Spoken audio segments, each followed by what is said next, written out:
Hello everyone, I am Damayanti. Welcome to my YouTube channel. एवं मुझे आलोचना करी +3 six semester Odia honours paper 13 unit 3 पश्चिम आफ्रिकार ओडिया ढिंकी।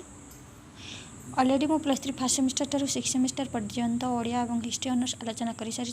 सहित मु +3 फर्स्ट सेमिस्टर ठार फर्स्ट सेमिस्टर पर्यंत समस्त कंपलसरी और इलेक्टिव पेपर आलोचना करी। सहित मु 5 सेमिस्टर पॉलिटिकल साइंस एवं एजुकेशन ऑनर्स आलोचना कर सारी। 6 सेमिस्टर एजुकेशन ऑनर्स आलोचना करी। तो चलते आलोचना करबा आज विषय वस्तु। ये तो बहुत गुड़े लंग क्वेश्चन देती सबुगुड़िक मुझे आलोचना करी। तथापि आज भल भाव में आलोचना करुँची। आपण मैंने जब भल भाव में बुझीपारे विषयटी को ताले जो कौन क्वेश्चन आसिले आराम से आपण मैंने लिखिपारे। तो सार्थक भ्रमण कहानी भाव में पश्चिम आफ्रिकार ओडिया ढिंकी मूल्यांकन कर। यार सारमर्मटा कौन जदि आपण मैंने भल भाव में बुझीपारे ताले आराम से लिखिपारे। भ्रमण करने मनुष्यर आदिम प्रवृत्ति। मनुष्य गोटे स्थान में बास करने व्यतीत भ्रमण करने अधिक पसंद करें। यहाँ तो साधारण कथा, गोटे मनीष गोटे स्थान में बास करने जमा भी चाहे कारण बोर लगे। तेणुक भ्रमण करने से चाहिए। ओडिया भ्रमण साहित्यर इतिहास मध्य बेसी पुराना नुहे। मनुष्य विभिन्न स्थान में भ्रमण कर तार सौंदर्य पिपासा मेटाई थाए। विभिन्न स्थान को मनीष भ्रमण करने जाए। एठार क्यों कथा कहुई ना लेखक श्रीजुक्त भुवनेश्वर बेहेरांकर पश्चिम आफ्रिकार ओडिया ढिंकी एक भ्रमण कहानी। यही पश्चिम आफ्रिकार ओडिया ढिंकी श्रीजुक्त भुवनेश्वर बेहेरांकर एक भ्रमण कहानी। लेखक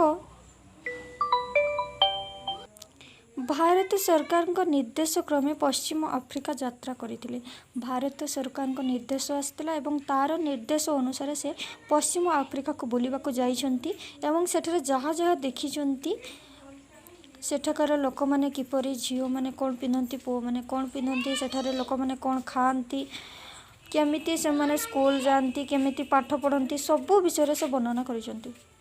सेठाकार वैषयिक शिक्षार उन्नति निमंते अनुध्यान करने को पश्चिम आफ्रिका बा डार्क कॉन्टिनेंट उपरे लेखकों धारणा भल नथिला।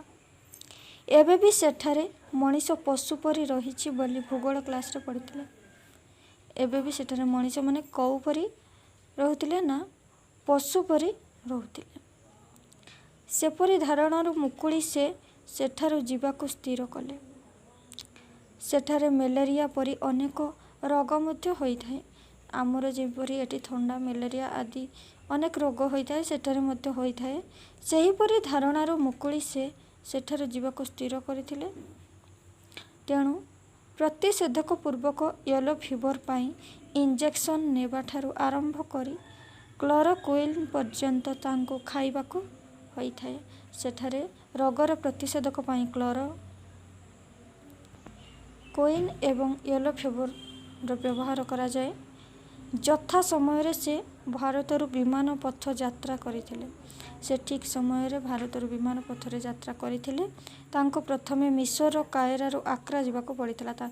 से प्रथमे केउठा को जाइथिले ना मिस्र कायरा को, मिस्र देश गोटे कायरा बोली स्थान सेठाको जावाई पड़ता। यथा समय से जाइथिले। पुस्तक पढ़िथिबा नाना तथ्य को से सही देशरू देखा इच्छा कले। से पूर्वर भूगोल बही जो जो जिनिस पढ़ी ता से देखापी चाहिए। जेपरी मिस्र पिरामिड स्फिंक्स नील नदी एवं पिली परिशेष सहारार मरुभूमि अनेक समय मनुष्यर कल्पना दृश्य अदृश्य होता है। स्वप्न मध्य स्वप्न भंग अवस्था को आसी थाए। जहाँ लेखक अनुभव करथिले कायरा विमान बंदरर नाना अवस्था मध्य से सब दृश्य देखा तांको सुजोग मिल नथिला। स्वप्नपुरी मिश्र तांकर स्वप्न धूलिसात होईगला। जहाँ से देखापी जाइतिले ताहा से देखि पारिले नाही। तेणुकर तांको स्वप्न धूलिसात हो जाइछि।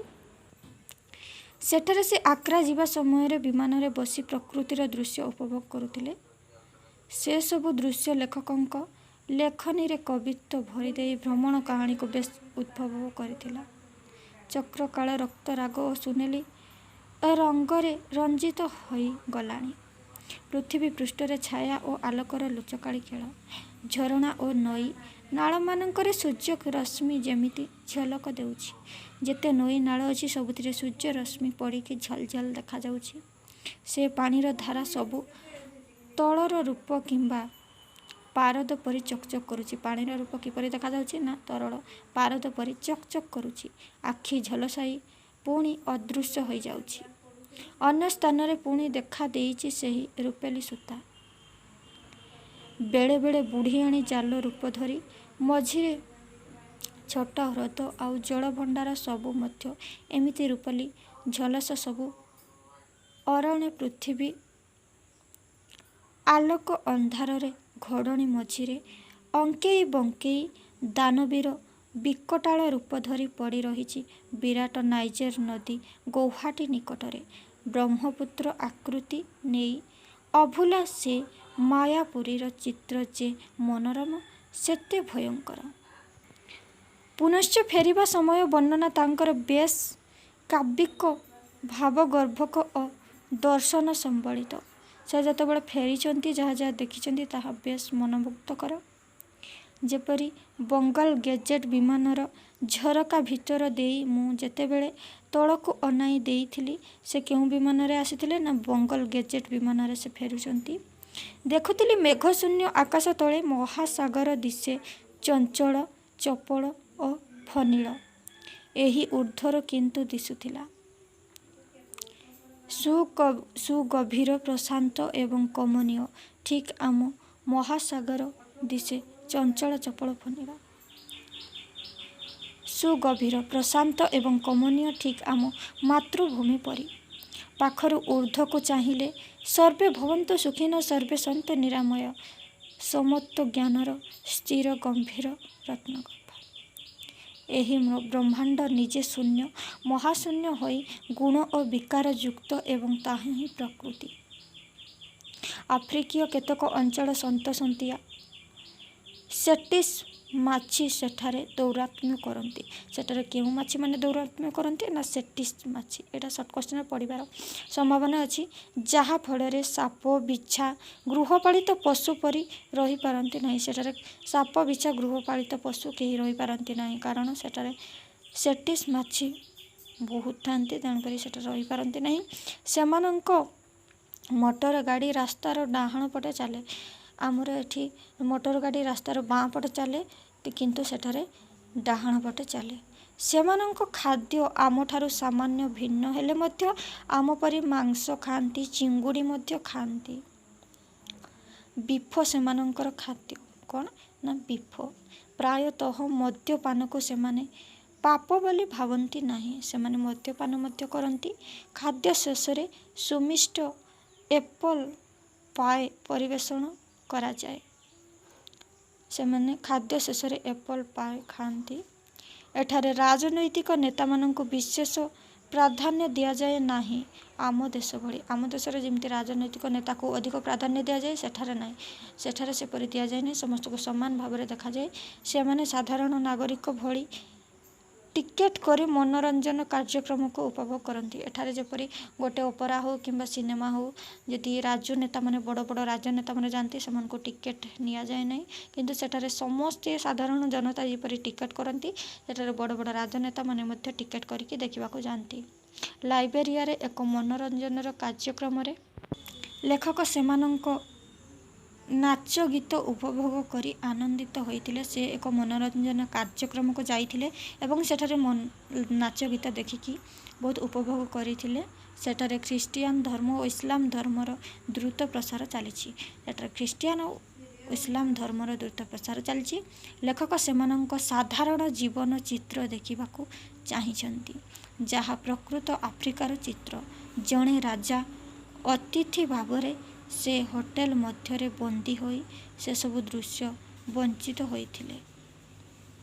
ତେଣୁ ହୋଟେଲର ବୟଠାରୁ ଯେତିକି ଶୁଣିଲେ ସେହି ଅନୁସାରେ ମଫସଲର କାଉଣ୍ଟି ସ୍କୁଲରେ ପାଠପଢ଼ା ନିହାତି ବାଜେ।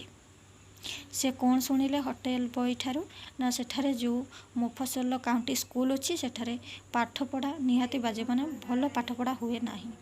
ଲାଇବ୍ରେରୀ ଓ ଲାବୋରେଟୋରୀର ସୁବିଧା ନାହିଁ। ସେଠାରେ ଲାଇବ୍ରେରୀ ମଧ୍ୟ ନାହିଁ ଓ ଲାବୋରେଟୋରୀ ମଧ୍ୟ ନାହିଁ।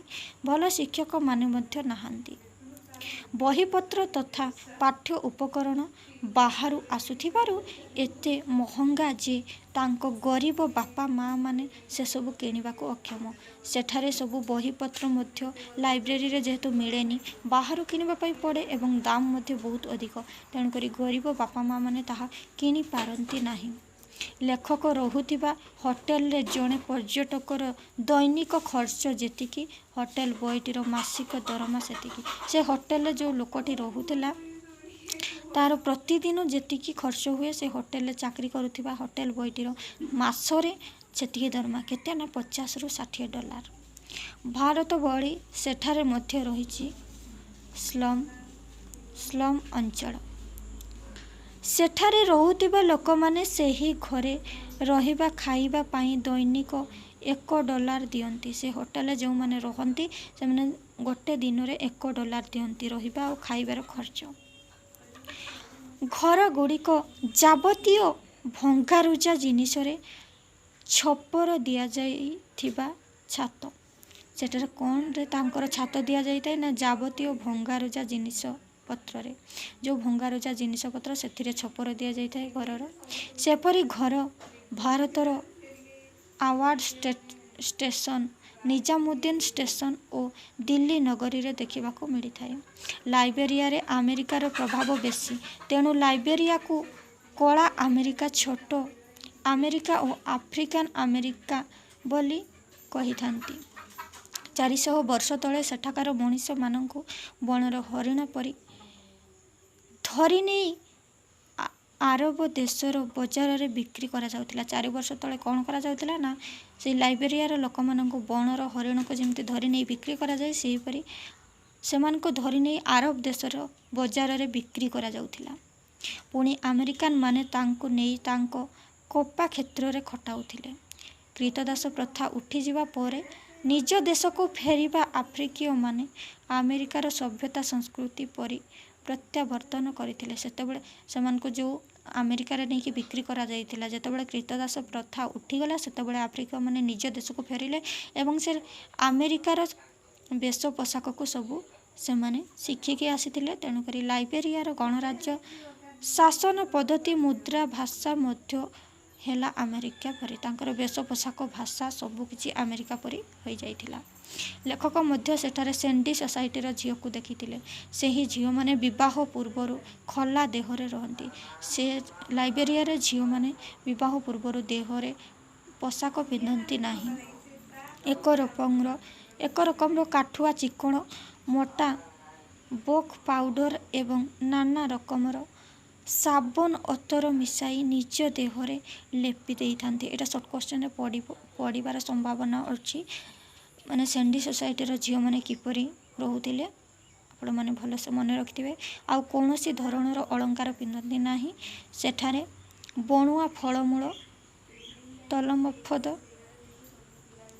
ପାଁଶ ତେଲ ମିଳେ। ଲାଇବେରିଆ ଗଣରାଜ୍ୟରେ 9ଟି କାଉଣ୍ଟିରେ ବିଭକ୍ତ। ଏଇଟା ମଧ୍ୟ ସର୍ଟ କୋଶ୍ଚିନରେ ପଡ଼େ। ଲାଇବେରିଆର ଗଣରାଜ୍ୟ କେତୋଟି କାଉଣ୍ଟିରେ ବିଭକ୍ତ ନା 9ଟି। ପ୍ରତ୍ୟେକ କାଉଣ୍ଟିରେ ନିର୍ବାଚିତ ସୁପରିଟେଣ୍ଡେଣ୍ଟ ରହନ୍ତି। ସେମାନେ ବେଶ୍ କ୍ଷମତାଶୀଳ। ସେମାନଙ୍କ ଶିକ୍ଷା ବ୍ୟବସ୍ଥା କେତେକାଂଶରେ ତ୍ରୁଟିଯୁକ୍ତ। ବୈଷୟିକ ଜ୍ଞାନ କ୍ଷେତ୍ରରେ ସେମାନେ ଉନ୍ନତ, ମାତ୍ର ପାଠ୍ୟ ଉପକରଣର ଘୋର ଅଭାବ ଥିବାରୁ ସେମାନଙ୍କର ଯଥେଷ୍ଟ ଉନ୍ନତି ହୋଇପାରେନାହିଁ। ଯେହେତୁ ତାଙ୍କର ପାଠ ପଢ଼ା ଭଲ ଭାବରେ ହୁଏ ନାହିଁ, ତେଣୁକରି ସେମାନେ ଯଥେଷ୍ଟ ଉନ୍ନତି କରିପାରନ୍ତି ନାହିଁ। ଶିକ୍ଷକମାନେ ମଧ୍ୟ ଠିକ୍ ଭାବରେ ବିଜ୍ଞାନ ଓ ଗଣିତ ପଢ଼ାଇ ପାରନ୍ତି ନାହିଁ। ସେଠାକାର ଶିକ୍ଷକମାନେ ଭଲ ଭାବରେ ବିଜ୍ଞାନ ଓ ଗଣିତ ପଢ଼ାଇ ପାରନ୍ତି ନାହିଁ। ପରୀକ୍ଷା ପଦ୍ଧତି ଗୁଣାତ୍ମକ ଦୃଷ୍ଟିରୁ ଉନ୍ନତ ନୁହେଁ। ନୈତିକ ଶିକ୍ଷା ଘୋର ଅଭାବ ସେଥିରେ ପରିଲକ୍ଷିତ। କଳା କ୍ଷେତ୍ରରେ ସେମାନେ ବେଶୀ ପାରଙ୍ଗମ ନୁହନ୍ତି। କଳା କ୍ଷେତ୍ରରେ ମଧ୍ୟ ବେଶୀ ପାରଙ୍ଗମ ନୁହନ୍ତି ସେମାନେ। ତେଣୁ ଏକ ମାଟି ପାତ୍ରକୁ ସେମାନେ ମ୍ୟୁଜିୟମରେ ରଖିଲା ଭଳି ପଦାର୍ଥ ବୋଲି ଭାବନ୍ତି। ଗୋଟେ ମାଟି ପାତ୍ରକୁ ମଧ୍ୟ ଦେଖିଲେ ସେମାନେ ଭାବନ୍ତି ଏହାକୁ ନେଇକି ମ୍ୟୁଜିୟମରେ ରଖିବା। ସେମାନେ ଅନ୍ଧବିଶ୍ୱାସ, ସରଳ ବିଶ୍ୱାସ ଆଦିର ଚିତ୍ର ଲେଖକ ଡ୍ରାଇଭର ମାଇକେଲ କଥାରୁ ଶୁଣିଥିଲେ। ସେ ଯେଉଁ ଗାଡ଼ିରେ ଯାଉଥିଲେ ସେଠାରେ ଯିଏ ଡ୍ରାଇଭର ଥିଲେ ତାର ନାଁ ହେଉଛି କ'ଣ ନା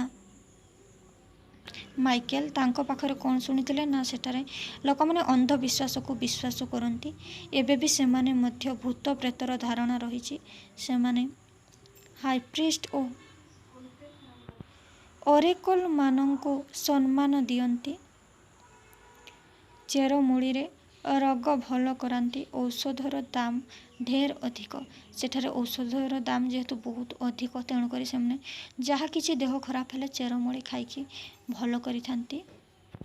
ଲେଖକ ସେମାନଙ୍କ ସାମାଜିକ ଜୀବନର ଚିତ୍ର, ପରମ୍ପରା ଆଦି ଚିତ୍ରକୁ ତାଙ୍କର ଭ୍ରମଣ କାହାଣୀରେ ଉଲ୍ଲେଖ କରିଛନ୍ତି। କେତେକ ଆଫ୍ରିକୀୟ ଉପଜୀବୀଙ୍କର ଶବ୍ଦର ଉଲ୍ଲେଖ ସହ ସେମାନଙ୍କ ଗୀତ, ନାଚ ପ୍ରସଙ୍ଗ ମଧ୍ୟ ବର୍ଣ୍ଣନା କରିଛନ୍ତି। ଏସବୁ ଦୃଷ୍ଟିରୁ ଦେଖିଲେ ପଶ୍ଚିମ ଆଫ୍ରିକାର ଓଡ଼ିଆ ଢିଙ୍କି ଏକ ସାର୍ଥକ ଭ୍ରମଣ କାହାଣୀ ଓ ଲେଖକ ଶ୍ରୀଯୁକ୍ତ ଭୁବନେଶ୍ୱର ବେହେରାଙ୍କ ଭ୍ରମଣ ଜନିତ ଅନୁଭୂତି ମଧ୍ୟରେ ଜୀବନ୍ତ ରୂପ ପ୍ରକାଶିତ ହୋଇଛି।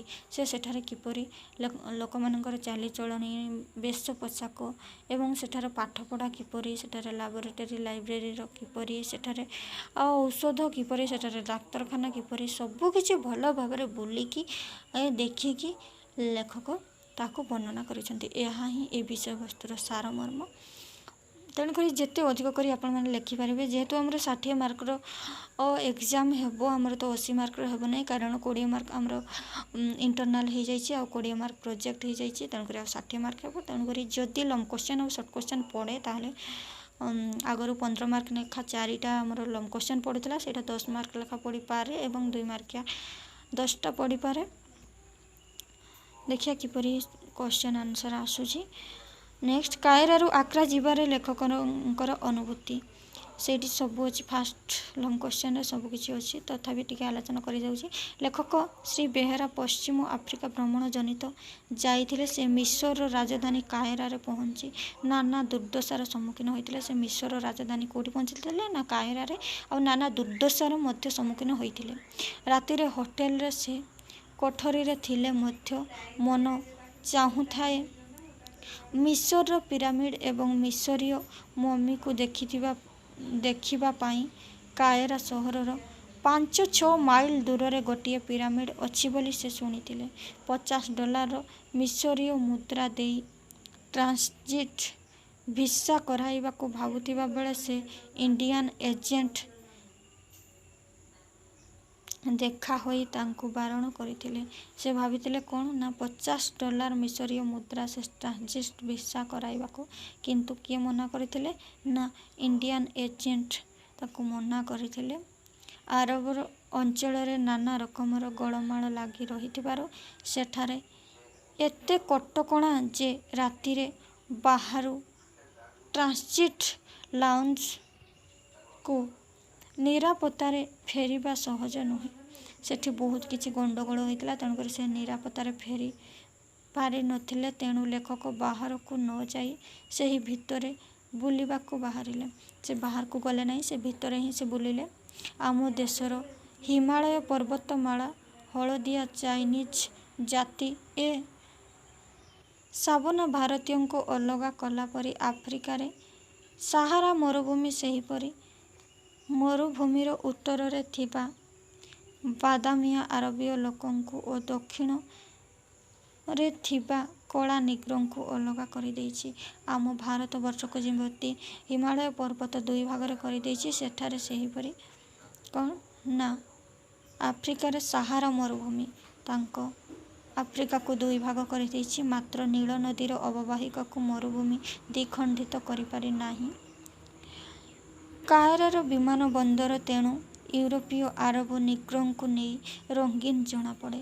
କାଏରା ବିମାନ ବନ୍ଦରରେ ଘର ଚଳାଉଥିବା ସମସ୍ତ ମହିଳା ମିଶରୀୟ ଝିଅମାନେ ଦେଖିବାକୁ ଊଣା ଅଧିକେ ଭାରତ ପଞ୍ଜାବୀ ଝିଅଙ୍କ ପରି। ସେଠାକାର ଝିଅମାନେ ଦେଖିବାକୁ କିପରି ନା ଭାରତର ପଞ୍ଜାବରେ ଯେପରି ଝିଅମାନେ ଦେଖାଯାନ୍ତି, ସେହିପରି ସେଠାର ଝିଅମାନେ ଦେଖିବା ପାଇଁ।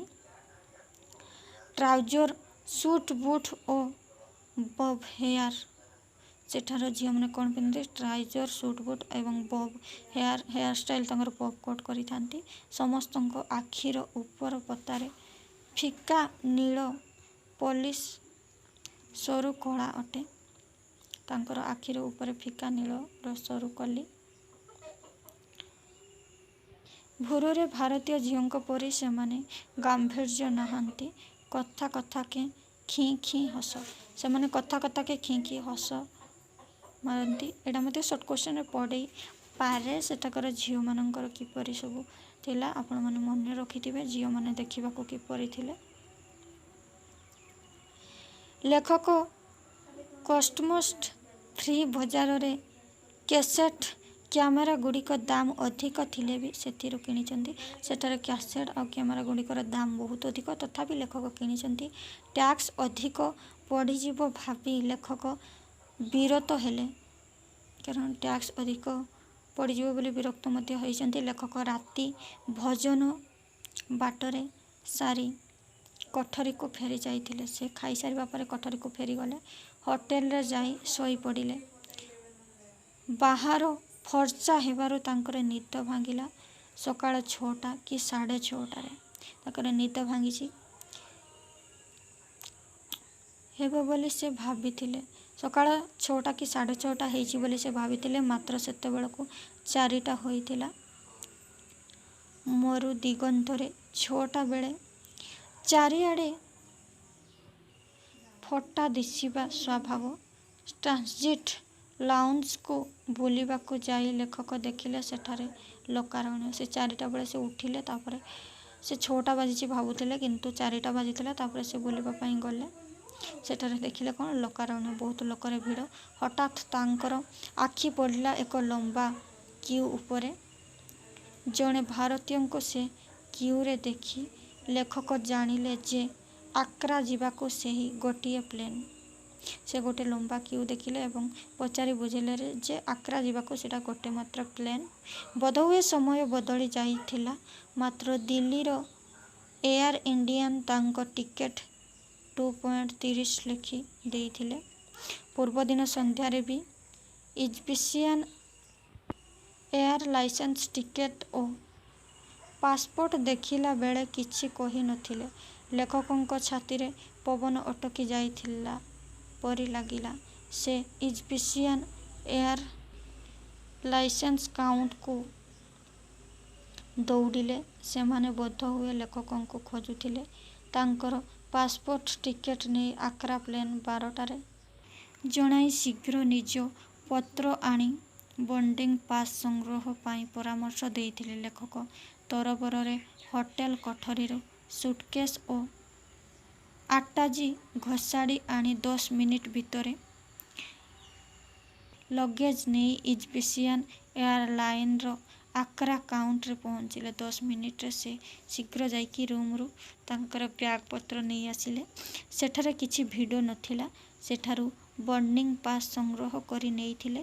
ସେଦିନ ପ୍ଲେନ୍ରେ ଚଢ଼ି ସାରିଲା ପରେ ଲେଖକ ଭାବିଲେ, ଅବମାନଙ୍କ ଭାରତୀୟ ସଂସ୍ଥାମାନଙ୍କ କାର୍ଯ୍ୟଦକ୍ଷତା ସମ୍ପର୍କରେ ଅଭିଯୋଗ କରନ୍ତି ସତ, କିନ୍ତୁ ଏମାନଙ୍କଠାରୁ ଏୟାର ଇଣ୍ଡିଆନ୍ ଏୟାର ଲାଇନ୍ସ ଓ ଭାରତୀୟ ସଂସ୍ଥା ଅନେକ କାର୍ଯ୍ୟଦକ୍ଷତା ଓ ସହାନୁଭୂତିଶୀଳ।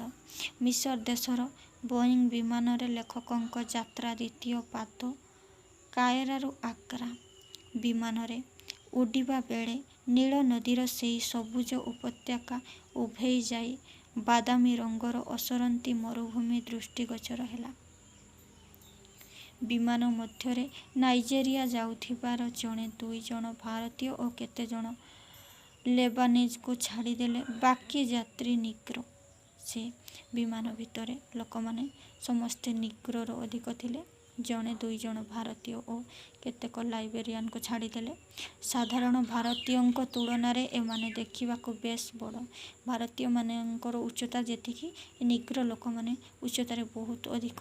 ଭଦ୍ର ମହିଳାମାନେ, ବିଶେଷ କରି ପୃଥକ୍ କାୟା, କଳା ଦେହରେ ମୋଟା ଓଠ, ଚଉଡ଼ା ନାକ, ଛିଟ ଓଢ଼ଣୀରେ ଢଙ୍କା ମୁଣ୍ଡ, ସେମାନେ ଦେଖିବାକୁ ବହୁତ କଳା ଏବଂ ତାଙ୍କର ଓଠ ମଧ୍ୟ ଚଉଡ଼ା।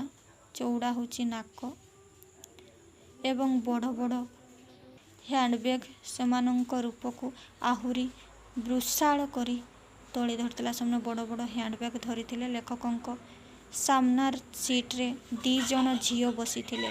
ସେମାନେ ବେଶ୍ ପତଳା, ମୁଣ୍ଡକୁ ଭିନ୍ନ ପ୍ରକାରର ସଜେଇଥିଲେ। 2 ଜଣ ତାଙ୍କ ସାମ୍ନା ସିଟ୍ରେ ବସିଥିଲେ। ସେ ଝିଅମାନେ ବହୁତ ପତଳା ଥିଲେ। ସେମାନଙ୍କର ହରିଣୀ ପରି ଆଖି, ଚକଚକିଆ ଧଳା ଧାଉଁ କଅଁଳ। ସେମାନଙ୍କୁ ଦେଖି ମନେ ପଡ଼ିଲା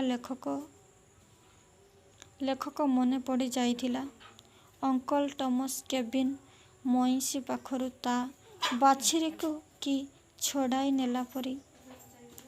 ଆରବ ଲୋକେ ଏଇ ବିଶାଳ ନିଗ୍ରୋ ବାପା ମା'ଙ୍କଠାରୁ ଏମିତି କଅଁଳିଆ ପୁଅ ଝିଅଙ୍କୁ ଜବରଦସ୍ତି ଛଡ଼ାଇ ନେଇ ମିଶର ଆଉ ସୁଦାନର ବଜାର ମାନଙ୍କରେ ବିକ୍ରି କରି ଦେଉଥିଲେ। ସେମାନେ ଯେହେତୁ ଏତେ ପତଳା ଥିଲେ, ତେଣୁକରି ଲେଖକ ଏହା ଭାବିଛନ୍ତି ହିଂସ୍ର ବେପାରୀମାନଙ୍କର କଠୋର ଆଉ ନିର୍ଦ୍ଦୟ ଚାବୁକ କେଉଁଆଡ଼େ ପଳାଇ ଯିବାର ଉପାୟ ନାହିଁ।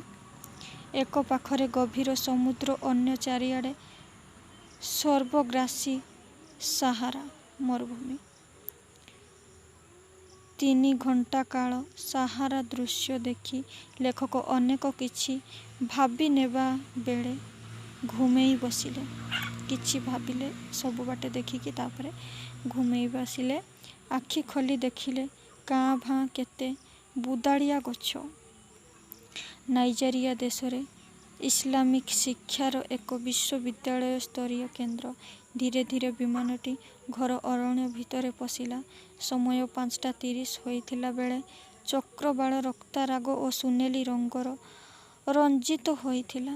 ଛାଇ ଓ ଆଲୋକର ଲୁଚକାଳି ଖେଳ ଭିତରେ ଝରଣା ଓ ନଈ ଅପୂର୍ବ ରୂପ ଧାରଣ କରିଥିଲା। ଛୋଟ ଛୋଟ ହ୍ରଦ ଓ ଜଳଭଣ୍ଡାର ରୂପେଲି ଦରବାରରେ ଢାଙ୍କି ହୋଇଯିବା ପରି ଲାଗୁଥିଲେ। ଲେଖକ ବର୍ଣ୍ଣନାରେ ଆକାଶରେ ସୁନେଲି ରଙ୍ଗ, ଜଳର ରୂପେଲି ଝଲକ, ସବୁ ଅରଣ୍ୟ ପୃଥିବୀ ପୃଷ୍ଠରେ ଆଲୋକ ଅନ୍ଧାର ଘୋଡ଼ଣୀ ମଝିରେ ଅଙ୍କେଇ ବଙ୍କେଇ ଦାନବୀର ବିକଟାଳ ରୂପ ଧରି ପଡ଼ିଛି। ନାଇଜେରିଆର ରାଜଧାନୀ ଲମୋସ ପହଞ୍ଚିଲା ବେଳକୁ ଲେଖକଙ୍କ ଘଣ୍ଟାରେ 7ଟା ବାଜିଥିଲା। ସମୟରେ ସେଠାରେ ଲେଖକ ଟାଇମ୍ ଥିଲା 5ଟା। ଯେତେବେଳେ ତାଙ୍କ ଘଣ୍ଟାରେ 7ଟା ଥିଲା, କିନ୍ତୁ ସେଠାରେ ଟାଇମ୍ ଥିଲା କେତେ ନା 5ଟା। ଲମୋସ ସହରଟି ଆଟଲାଣ୍ଟିକ୍ ମହାସାଗରର କୂଳରେ ଅବସ୍ଥିତ। ପଶ୍ଚିମ ଆଫ୍ରିକାର ସବୁଠୁ ସମୃଦ୍ଧଶାଳୀ ଦେଶ, ସର୍ବଶ୍ରେଷ୍ଠ ନଗରୀ। ସେଠାରେ ବିମାନ 3 ମିନିଟ୍ ରହିବା କଥା, କିନ୍ତୁ 4ଟି ବୋଇଂ ଉଡ଼ାଜାହାଜ ଲେମୋସ ବିମାନ ଘାଟରେ ଅବତରଣ କରୁଥିବାରୁ ସେଠାରେ ବିମାନ ଘଣ୍ଟାଏ ରହିଲା। ଲେମୋସ ବନ୍ଦରରେ ମଧ୍ୟ ଜଳଜାହାଜ ମାନଙ୍କର ଭିଡ଼। ସେହି ଅଞ୍ଚଳରେ କେବଳ ନାଇଜେରିଆ ପେଟ୍ରୋଲିୟମ ରହିଛି। ଅନ୍ୟାନ୍ୟ ପ୍ରାକୃତିକ ସମ୍ପଦର ପେଟ୍ରୋଲିୟମ ଦେଶକୁ ସମୃଦ୍ଧିଶାଳୀ କରିଛି। ବିମାନରୁ ସବୁ ଯାତ୍ରୀ ଓହ୍ଲାଇବା ପରେ 7ରୁ 8 ଜଣ ଧରି ବିମାନଟି ଲମୋସରୁ ଆକ୍ରା ଅଭିମୁଖେ ସମୁଦ୍ର କୂଳ ଦେଇ ଯାତ୍ରା କରିଥିଲେ। ସେଠାରେ ଲୋକାଲ ଟାଇମର ସନ୍ଧ୍ୟା 7ଟା ବାଜିଥାଏ। ଇଣ୍ଡିଆନ ହାଇ ମିନିଟ୍ରୁ କେହି ଆସି ନ ଥିବାରୁ ଏୟାର ଇଣ୍ଡିଆନର ଜଣେ ଲୋକାଲ ଏଜେଣ୍ଟ ଆଫ୍ରିକାନ ଭଦ୍ର ମହିଳାଙ୍କ ସହାୟତାରେ ଇମିଗ୍ରେସନ ଯାଇ ଆକ୍ରାରେ 3 ଦିନ ରହିବା ପାଇଁ ଅସ୍ଥାୟୀ ଭିସା କରିନେବା ସହ କଷ୍ଟମସ ଚେକ୍ ସାରିନେଲେ। ସେଦିନ ଦେଇ ବିମାନ ବିଳମ୍ବରେ ପହଞ୍ଚିବାରୁ ଲାଇ କମିଶନ ଗାଡ଼ି ବାହାରୁଥିବା ସମୟରେ ଲେଖକ 4 ସିଡ଼ି ଦେଇ ଟ୍ୟାକ୍ସିରେ ସେଠାରେ ପହଞ୍ଚିଲେ। ଅନ୍ଧକାରାଚ୍ଛନ୍ନ ମହାଦେଶ ପଶ୍ଚିମ ଅଞ୍ଚଳରେ ଭାରତୀୟଙ୍କ ଗ୍ରହଣରେ ପ୍ରଥମ ପଦାର୍ପଣ କରି ଲେଖକ ନିଶ୍ଚିତ ହୋଇଥିଲେ। ଏଠାରେ ଲେଖକ କ'ଣ ବର୍ଣ୍ଣନା କରିଛନ୍ତି ନା, ସେ ଯାଇଛନ୍ତି ପଶ୍ଚିମ ଆଫ୍ରିକାକୁ ଭ୍ରମଣ କରିବା ପାଇଁ ଏବଂ ସେଠାରେ ଯାହା ଯାହା ଦେଖିଛନ୍ତି, ସେଠାରେ ଝିଅମାନଙ୍କର ଚାଲିଚଳଣି କିପରି, ସେଣ୍ଡି ସୋସାଇଟିର ଝିଅମାନେ କିପରି, ସେଠାର ଶିକ୍ଷାଦାନ କିପରି, ସେଠାର ଡାକ୍ତରଖାନା କିପରି, ସେଠାରେ ଲୋକମାନଙ୍କର ଚିକିତ୍ସା କିପରି ହୁଏ, ସବୁ କିଛି ସେମାନେ ଦେଖିଛନ୍ତି। ସେଠାର ପାଠ୍ୟ ପଢ଼ା କିପରି, ଲାଇବ୍ରେରୀ କିପରି, ସେଠାର ସବୁକିଛି ବୁଲି ସାରିଲା ପରେ ସେ ଅତି ସୁନ୍ଦର ଭାବରେ ବର୍ଣ୍ଣନା କରିଛନ୍ତି। ଏହାର ସାରମର୍ମ ହେଉଛି ଏତିକି ଯେ ଲେଖକ ଭୁବନେଶ୍ୱର ବେହେରା ପଶ୍ଚିମ ଆଫ୍ରିକାର ଭ୍ରମଣ କାହାଣୀକୁ ଅତି ସୁନ୍ଦର ଭାବରେ ବର୍ଣ୍ଣନା କରିଛନ୍ତି। ଆଉ ଏଠାରେ କିଛି ବୁଝିବାର ନାହିଁ। ଏତିକି ଯଦି ଆପଣମାନେ ଭଲ ଭାବରେ ବୁଝିଯିବେ ତାହେଲେ ଯେକୌଣସି କ୍ୱେଶ୍ଚନ୍ ପଢ଼ିଲେ ମଧ୍ୟ ଆପଣମାନେ ଆରାମସେ ଲେଖିପାରିବେ। ଆଜିର ଆଲୋଚନା ଏତିକିରେ ସମାପ୍ତ କରୁଛି। ନମସ୍କାର।